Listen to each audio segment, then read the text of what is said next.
Avant, j'avais suivi des compagnies et qui m'ont amené à boire.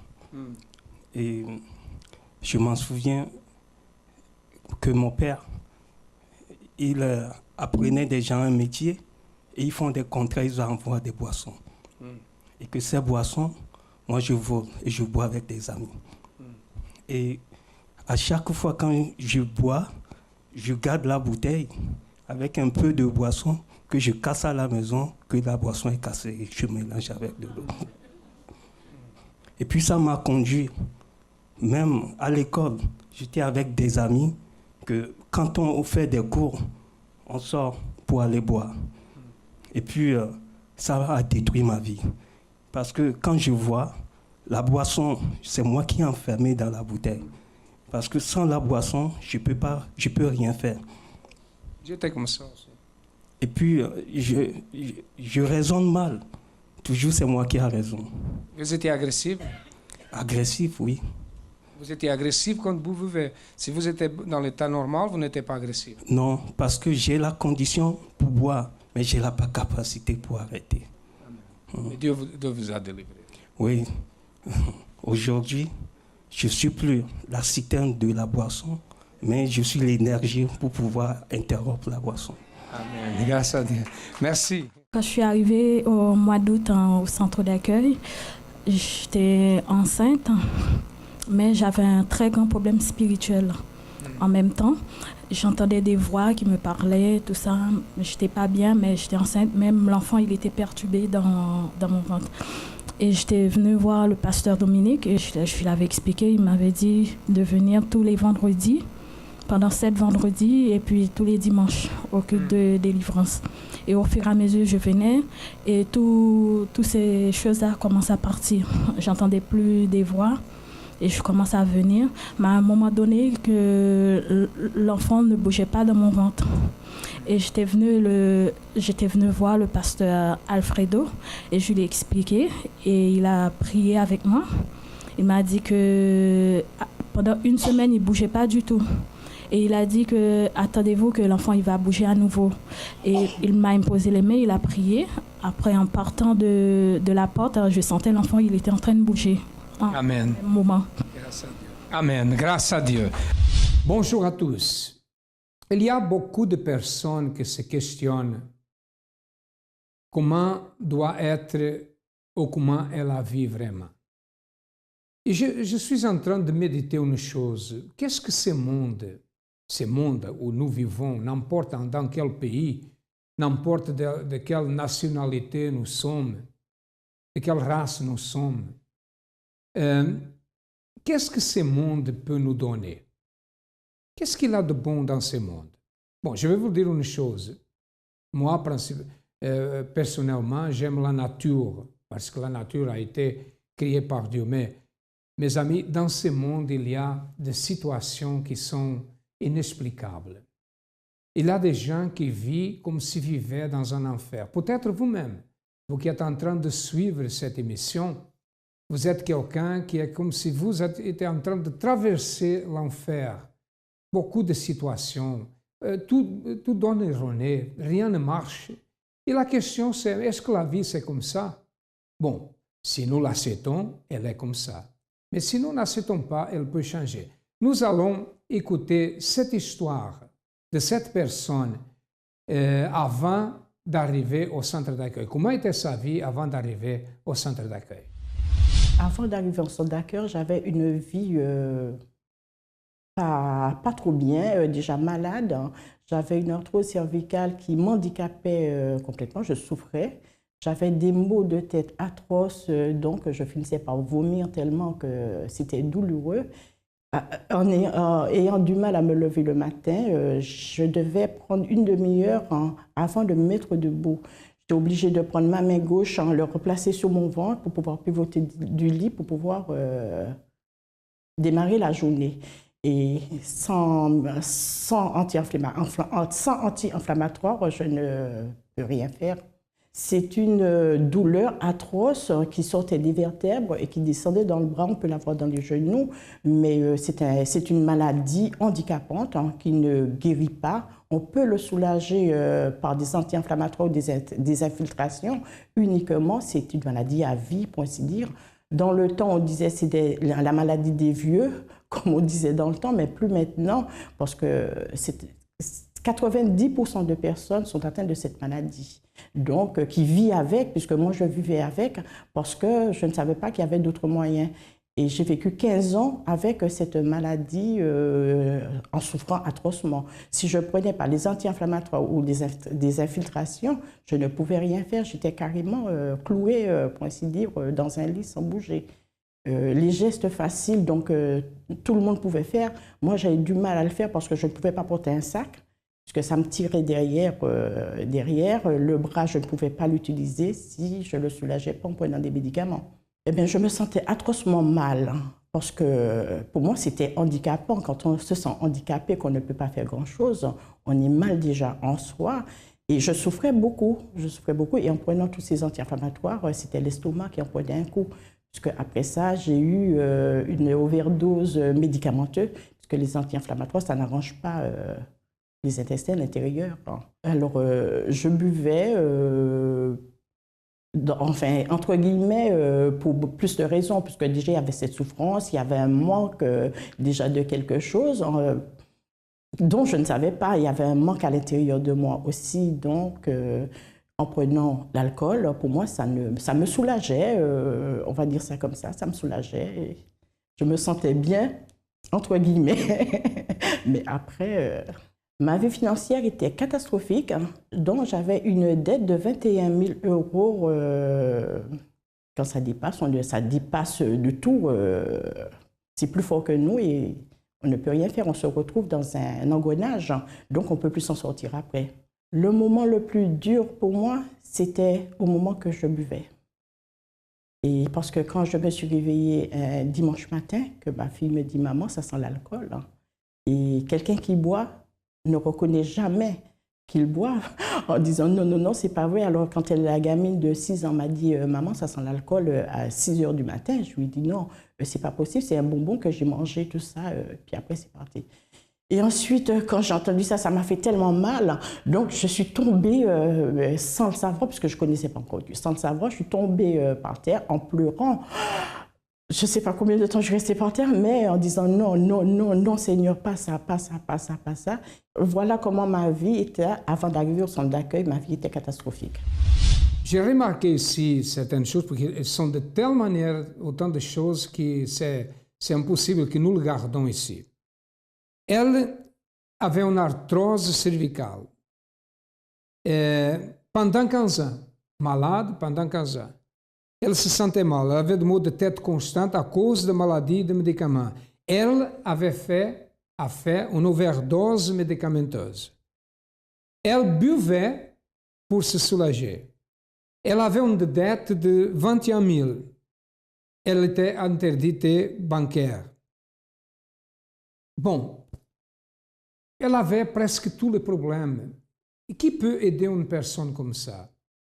C'est facile, peut-être qu'il y avait beaucoup de personnes qui la critiquaient. C'est facile de critiquer les autres.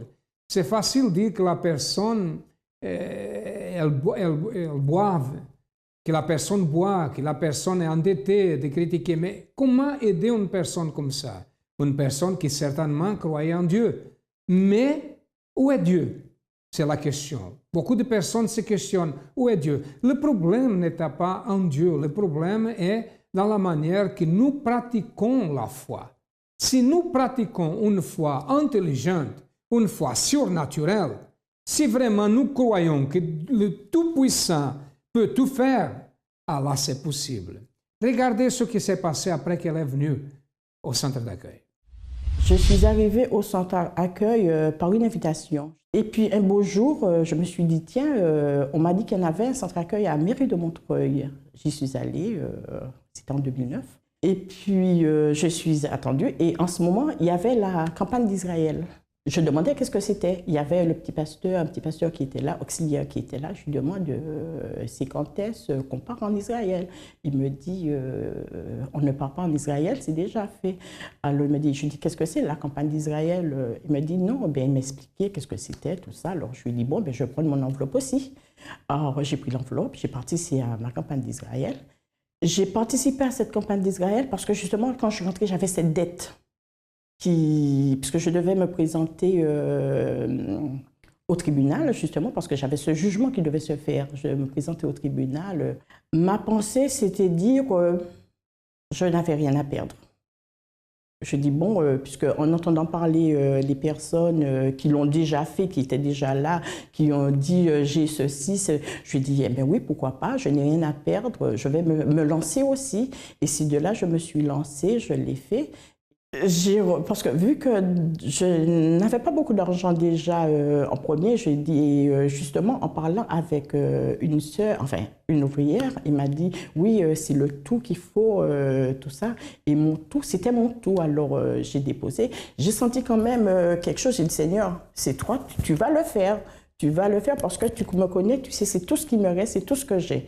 Alors j'ai déposé et quand je l'ai déposé, j'ai senti quand même ce soulagement parce que je me suis dit, il va agir Dieu. Il est grand, il est puissant et il nous a dit toujours de le mettre à l'épreuve.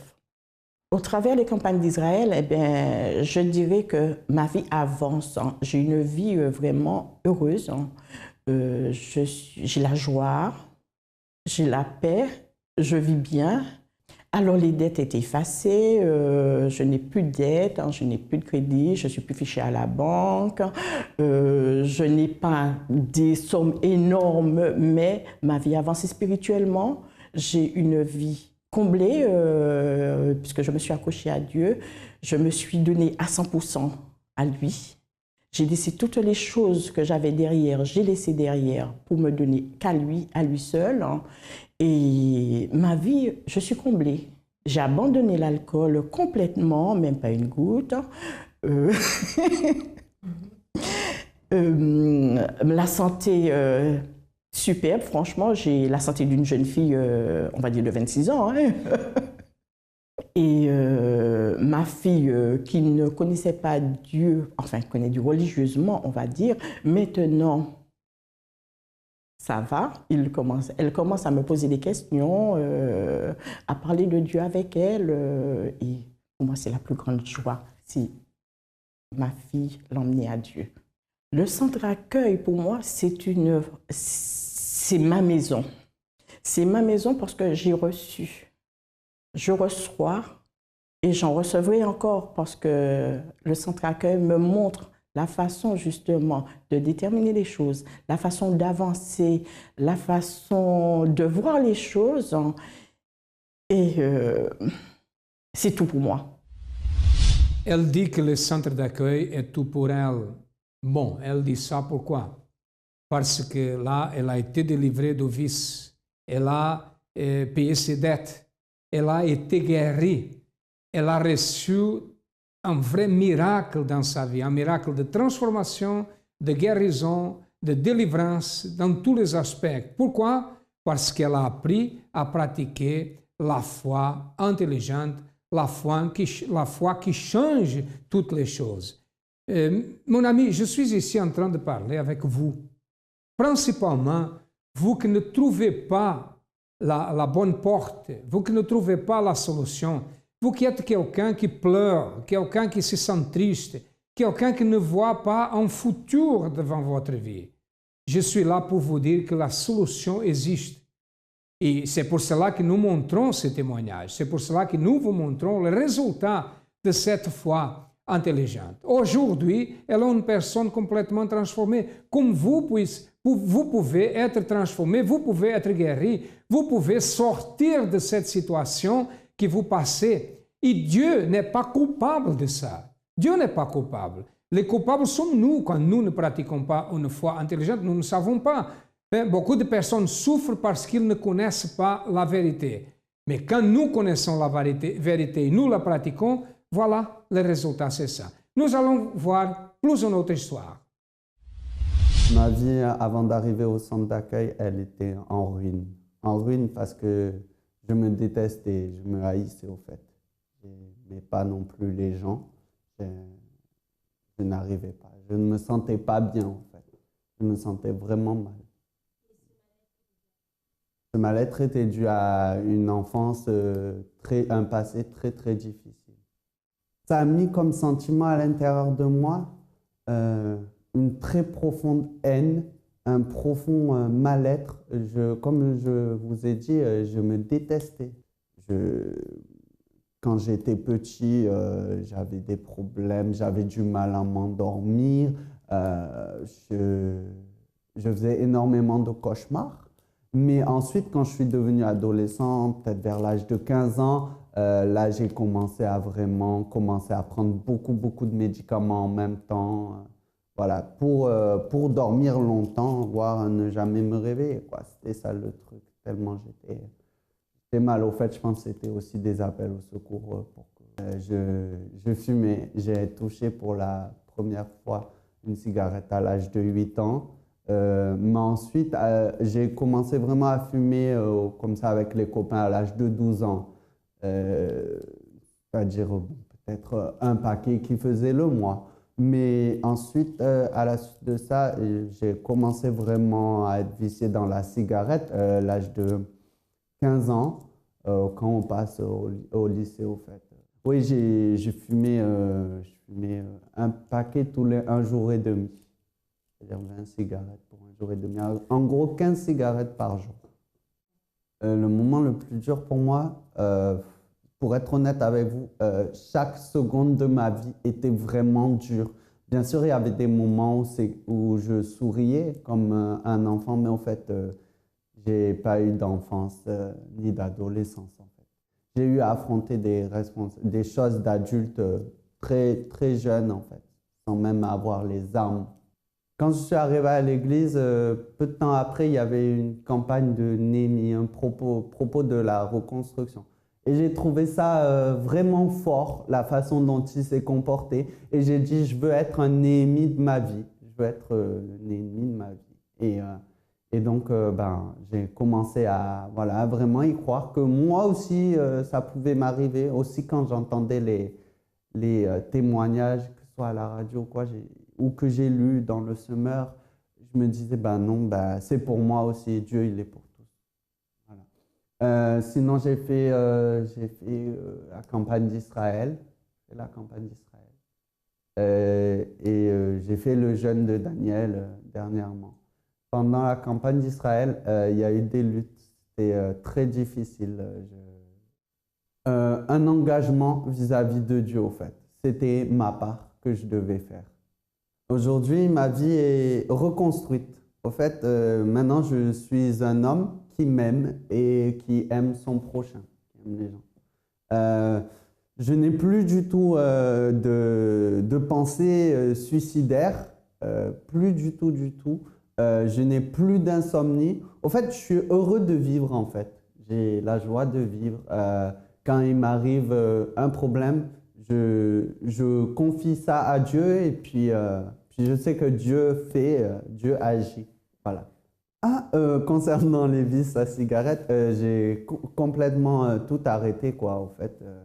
C'est vraiment, c'est quelque chose d'inexplicable, vraiment, parce que j'y croyais pas, mais en fait, j'avais plus rien à perdre à y croire. Et le centre d'accueil, pour moi, ça représente en fait une école de la vie, du bien-être dans la vie, au fait. Voilà, une école du bien-être dans la vie, beaucoup de, d'éthique, enfin de morale, en fait.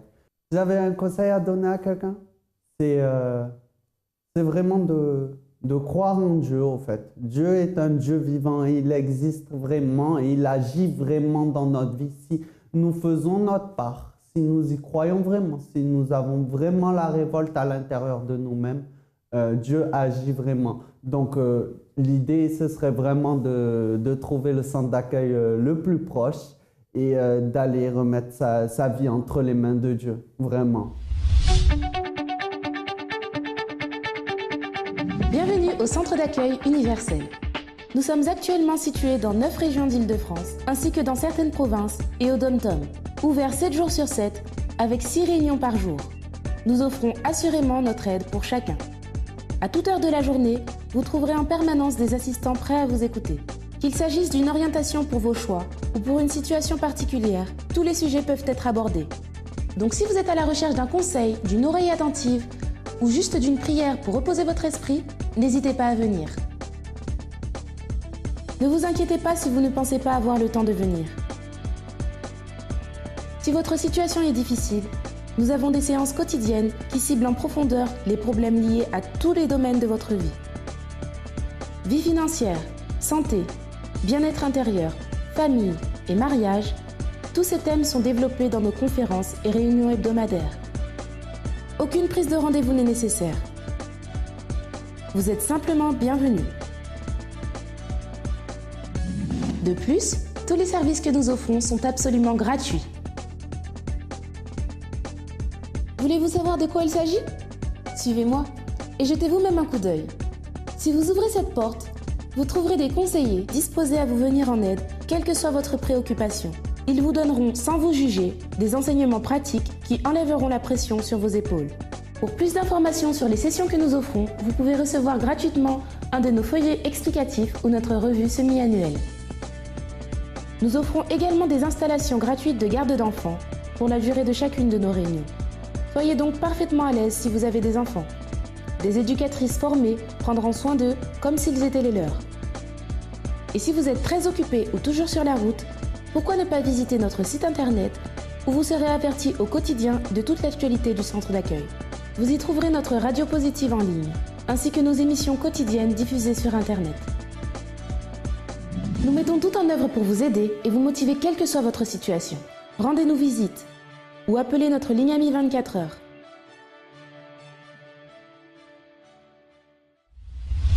Voilà, transformation totale, n'est-ce pas? Il était une personne avant, il est une personne maintenant. Mais pour cela, il a pratiqué la foi, il a appris au centre d'accueil. Et nous sommes ici pour vous dire que les portes du centre d'accueil sont ouvertes pour vous si vous avez besoin de notre aide. Nous sommes situés au 254 de rue du Faubourg Saint-Martin, au 10e arrondissement à Paris, le métro Louis Blanc ou le métro Stalingrad. Voilà, nous sommes là du matin au soir, de lundi à lundi. Si vous avez besoin de notre aide, nous sommes là. Et nous sommes là avec le désir et nous savons comment nous pouvons vous aider. Regardez plus de témoignages. Alors, avant d'arriver au centre d'accueil, ma vie était vraiment triste. J'étais souvent angoissée, j'étais très anxieuse aussi. Je faisais de l'eczéma, du psoriasis à cause de l'anxiété. C'est-à-dire que j'avais des démangeaisons sur le corps, j'avais des migraines, beaucoup de migraines.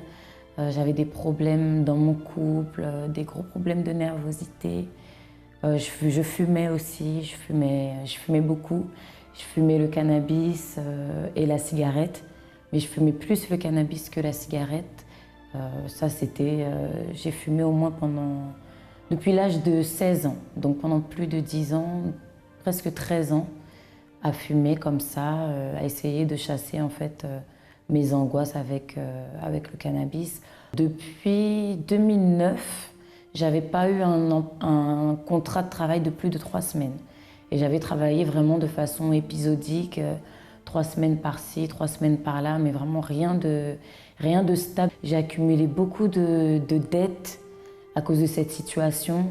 Financièrement, c'était très difficile et ça me créait aussi des problèmes de couple avec mon mari qui lui travaillait, mais malgré ça, on ne s'en sortait pas, donc ça faisait un poids vraiment supplémentaire sur nos épaules et voilà, ça favorisait toutes mes migraines et mes angoisses que j'avais constamment en fait depuis des années. Ma situation familiale aussi était chaotique, j'avais pas d'entente avec ma mère, pas d'entente avec ma sœur, et ça depuis l'adolescence, donc j'étais un peu isolée en fait par rapport à ça. Donc j'étais seule avec tous mes problèmes en fait. Quand je suis arrivée au centre d'accueil, la première chose qui s'est passée, réellement la première chose sur laquelle j'ai ouvert les yeux en fait, c'est que j'ai compris qu'il fallait que je pardonne à ma mère et à ma sœur. Donc c'est vraiment la première chose que j'ai faite, c'est ça. C'est de pardonner et de demander pardon également. Et là, tout de suite, ça m'a enlevé un poids, vraiment un très gros poids que je portais depuis toutes ces années. Tout ce que le pasteur me conseillait de faire, je faisais. Donc voilà, je participais aux chaînes de prière et très rapidement est arrivée la campagne d'Israël. Donc la campagne d'Israël, je l'ai vue vraiment comme une opportunité d'enfin accéder à une nouvelle vie en fait. Ce que j'attendais de cette campagne, c'est qu'il y ait un véritable changement d'identité, que mon nom ne soit plus associé à la drogue, à la tristesse, à la colère, au chômage, à la personne qui n'a jamais d'argent. Voilà, je voulais plus que mon nom soit associé à toutes ces choses négatives. Je voulais que mon nom soit associé à des choses positives. Et c'est dans cet esprit-là que je me suis lancée dans la campagne. En fait, et voilà, j'attendais vraiment une transformation. J'étais prête à tout faire pour avoir ce véritable changement. Et petit à petit, j'ai commencé à voir la main de Dieu agir dans ma vie. Ça m'a donné encore plus d'espérance. Et donc, à la suite de ça, voilà, donc la première chose, ça a été la délivrance par rapport au cannabis et à la cigarette. Et ensuite, petit à petit, j'ai commencé à trouver la paix à l'intérieur de moi, commencer à être plus sereine, commencer à être plus libre, en fait, ne plus avoir cette angoisse qui me pesait systématiquement. Voilà, la relation avec ma famille a commencé aussi à se débloquer. Les relations avec ma mère et ma sœur ont changé, puisque du fait que j'avais pardonné, que j'avais demandé pardon, pour moi, c'était devenu fluide. J'avais plus ces appréhensions, ces peurs par rapport à ça. Donc aujourd'hui, tout va bien dans le contexte familial. Donc ça, c'est une victoire aussi que j'ai eue. Également, ma vie professionnelle a changé. Dieu a commencé à ouvrir les portes pour moi, à me donner la vision pour mettre en place des projets. J'ai trouvé un travail, donc j'ai commencé à travailler. Dieu a permis que j'ai un travail qui me permette de m'investir toujours dans ma vie spirituelle, dans mon projet et en même temps de rétablir ma vie financière. Aujourd'hui, je ne saurais même pas comment dire à quel point je suis heureuse. J'ai la paix, Dieu m'a donné son esprit. Donc je me sens forte, je me sens vainqueur dans toute chose que j'entreprends. Et voilà, je sais qu'il est avec moi. C'est ce qui me rend heureuse aujourd'hui. Dans la vie, quand il s'agit de relever des défis, faire face à l'adversité, aux mauvaises nouvelles ou aux tragédies, vous avez deux choix. Laisser tomber ou combattre de toutes vos forces. Il est très simple de deviner quel choix est le plus facile. Le fait d'abandonner apporte un soulagement immédiat, mais à long terme, tout cela se transforme en amertume, en un sentiment d'échec et de doute. Le plus grand ennemi n'est même pas le problème, c'est cette voix incessante dans votre tête. Abandonne. Il n'y a aucun moyen. Ce n'est pas la peine. Lutter jusqu'à la dernière goutte de sang est douloureux, mais la bonne nouvelle, c'est qu'à long terme, la douleur se transforme en satisfaction et la voix dans notre tête change. Tu as réussi, tu peux faire encore plus. Vous ne choisissez pas vos problèmes, mais vous pouvez choisir de combattre ou d'abandonner. Ce choix est exclusivement vôtre. Comme vous avez remarqué déjà, les adresses ont passé et passent dans votre ordinateur.